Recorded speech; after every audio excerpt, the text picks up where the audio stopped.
So let's get into Streamer University, y'all. Let's get into Streamer University because this is something that has been all-consuming on my timeline, all-consuming to me as, you know, the pocket watcher that I am, a person that's very interested in the creator versus the creator universe and all of that. And I'm not gonna lie, Cenat is a fucking genius. Kai is a genius for this idea. Whoever came up with this idea is a genius for what this is. Because I think it just took exactly all the appeals of what streaming is to a whole nother level. It takes exactly what it takes to be a successful streamer to a whole nother level. Okay, so let's start off with Kai, right? And I understand there's a little bit more nuance in all of this, but let's start with square one. Kai is a very big streamer who, in and of himself, is a own ecosystem. No glaze. That's how big he is. You know what I'm saying? He makes content good enough to be on people's For You pages, to be on people's timeline, for him to be a very big deal, right? He then combines that by being in a streaming house with other big content creators, all with their own personalities, all with their own brands, collaborating with each other, creating content with each other, creating this mini universe within themselves. And that becomes the AMP universe. You know what I'm saying? And with Kai clipping on his own, AMP as a collective clipping on their own, and also the individuals clipping on their own and having their own clipping system, AMP as a collective becomes this very hard to avoid thing on social media. Right? With the sheer amount of mass volume content that they're making, all of that. Right? It's very hard to avoid them.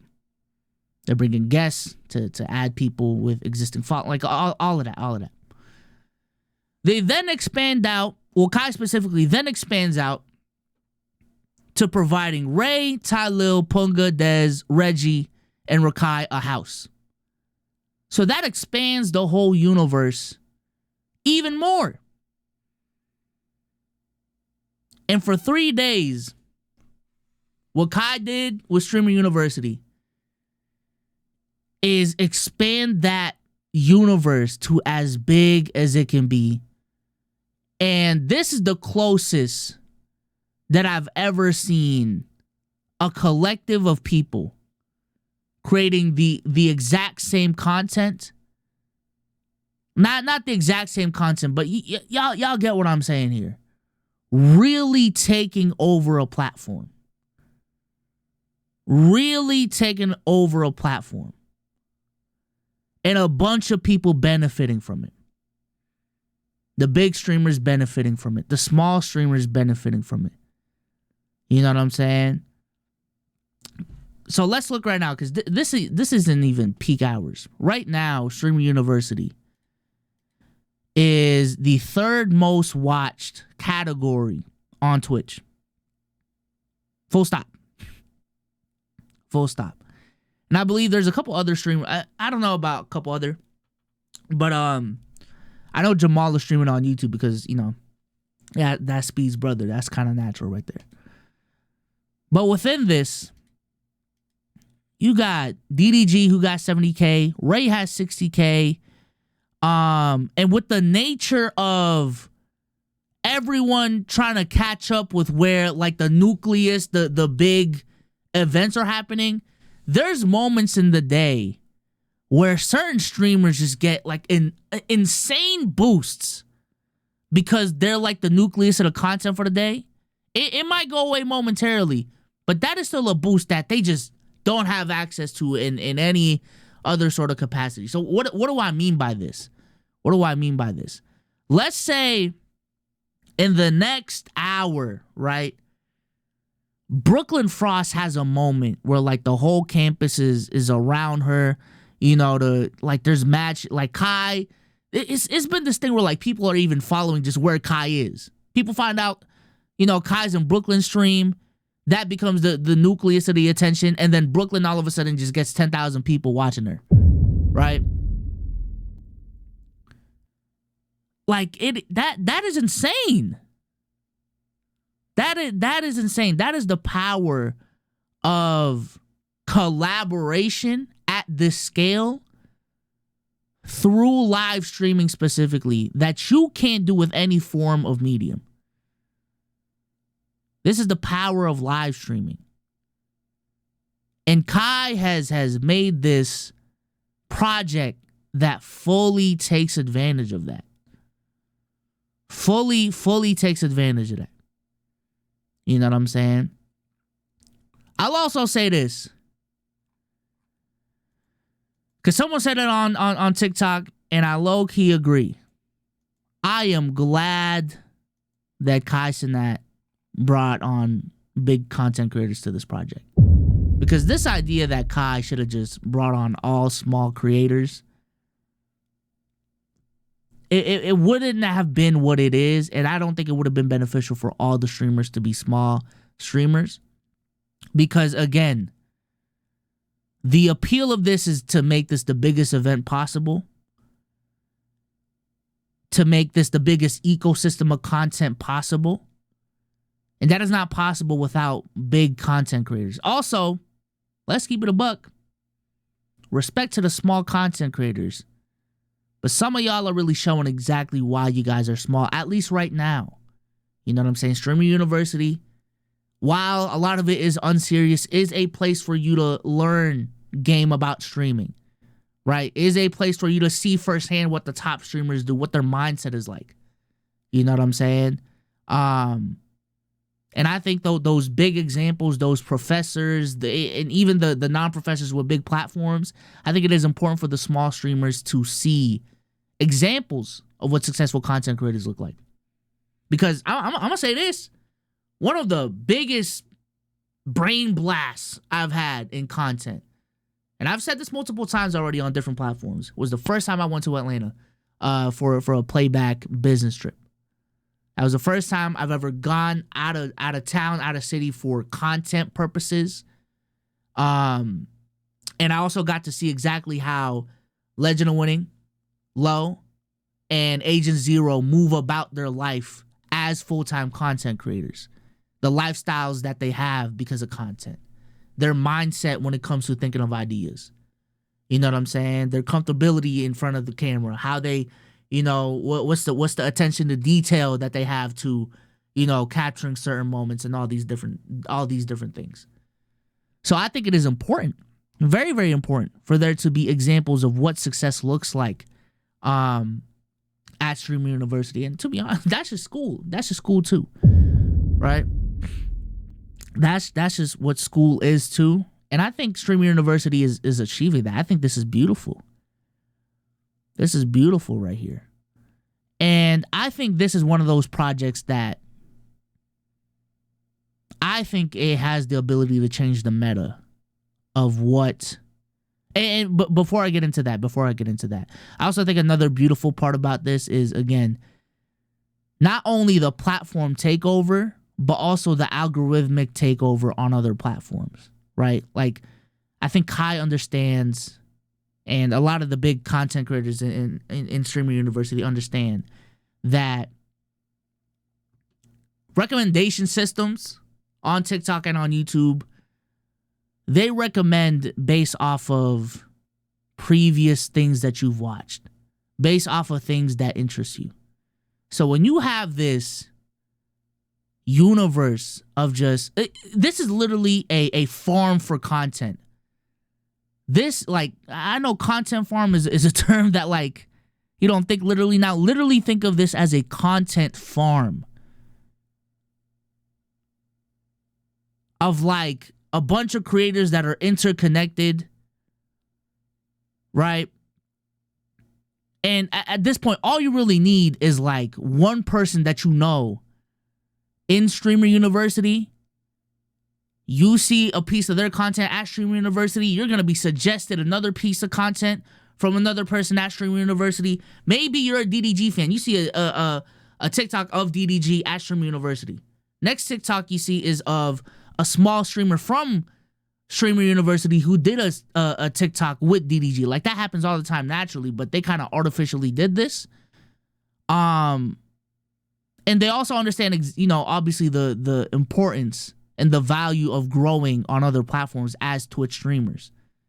So they have cultivated this incubation of like just the perfect blend of, this is something that's going to help a lot of motherfuckers that attend this event. Big or small, right? Big or small. Because a lot of these small streamers are having, you know, some of the biggest moments of their life, some of the biggest viewership of their life. And I think that also applies with the big streamers. I think DDG is getting like record numbers as we speak.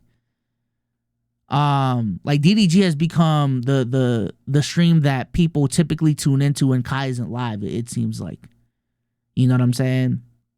So this is just beautiful. And going back to the point that I didn't finish earlier, I think this has the potential to change the meta of what streaming is because of the success of this, because this has been really, really successful. And we all know how content creators think. A lot of it is copycats. Okay, I'm gonna just keep it a buck. When people see something insanely work for other people, they're just gonna try to copy it.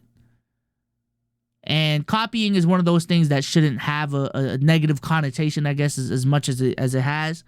But this is one of those things that, in my opinion, will be copied moving forward. This is one of those things where people get exactly why it works. So I don't think, you know, maybe there are a couple people that, you know, will be willing to invest in something like this. But I don't think it has to be as grand of a scale as renting out a whole fucking university with professors and boarding and, you know, all of that. But I do think that, one, Kai's definitely going to do this next year. I don't know. One, two, Kai's not the only streamer with money, okay? Three, I do think brands may see potential in sponsoring events like this. And four, again, it doesn't have to be to the big scale to what Streamer University is. I could definitely see someone in the next 2 months renting out a mansion, an Airbnb mansion, getting 20 content creators in there and doing something similar. Like the FaZe Summer last year was low-key already on those lines. It was centered around, you know, the 6 FaZe dudes, but they had a lot of content creators just going in and out of the house that they stayed at. You know what I'm saying? So we kind of already saw with FaZe last year. I think someone's going to take it up a notch, and I think this is something that's going to be low-key normalized. Low-key. Now, I do think there has to be a anchor content creator for all these events to work. My bad, I'm just texting someone. Yeah, I do think for these future events, there still needs to be an anchor content creator to anchor the promotion and the algorithm stuff for it to work. But best believe this is not the first time. This is not the last time it's gonna happen. This is not the last time it's gonna happen. You know what I'm saying? Also, I was very low on India Love, man. When Kai was announced India Love. My knowledge of India Love prior to this was just another IG baddie. I'm gonna be honest with y'all. Another IG baddie with OnlyFans. But I want to shout out India Love, man. I want to shout out India Love. Not only does, respectfully, I can say this, not only does she look good, but also she has been surprisingly entertaining in front of the camera as a streamer. I did not think she had this much personality. I'm being so serious. Maybe that's me being misogynistic or whatever. I did not think she had this much personality and would contribute this much to the content. But India Love was a great selection by Kai. I will say that. India Love was a great selection by Kai. As far as my favorite small streamer from the bunch, let me see. I ain't gonna lie, there was a clip of Jamal. earlier that I seen that made me laugh. But I'm not gonna count Jamal as a small streamer. Small streamers that I have been really impressed with. I'm not gonna lie, I really like Snow Cone. I think Snow Cone has a lot of potential as a personality. I am rooting for the females, for the women at Streamer University. You know what I'm saying? I think this is the biggest opportunity that women streamers have had to this point at scale. And low key, maybe not having Zoe there was a mistake. I ain't gonna lie. Well, I'm just thinking about it from a content perspective. I think as far as women streamers, because for the women, the biggest representation for women at this space, I'm gonna just keep it a buck, is Extra Emily and India Love. India Love, I think she just started streaming because of this and because of her existing platform. Like she blew up relatively fast. She's also she got the baddie boost, the baddie boost. Extra Emily is from a completely different community. She's from the Poggers community for real. But in terms of WRL female streamers, I think that's Mari's here too. But I think from that space, Zoe Spencer is definitely the biggest. And I think, with how chaotic all of this has been, I think Zoe's energy and Zoe's presence was definitely missed. But hey, this ain't my event though. I'm just saying. I am just saying. All right.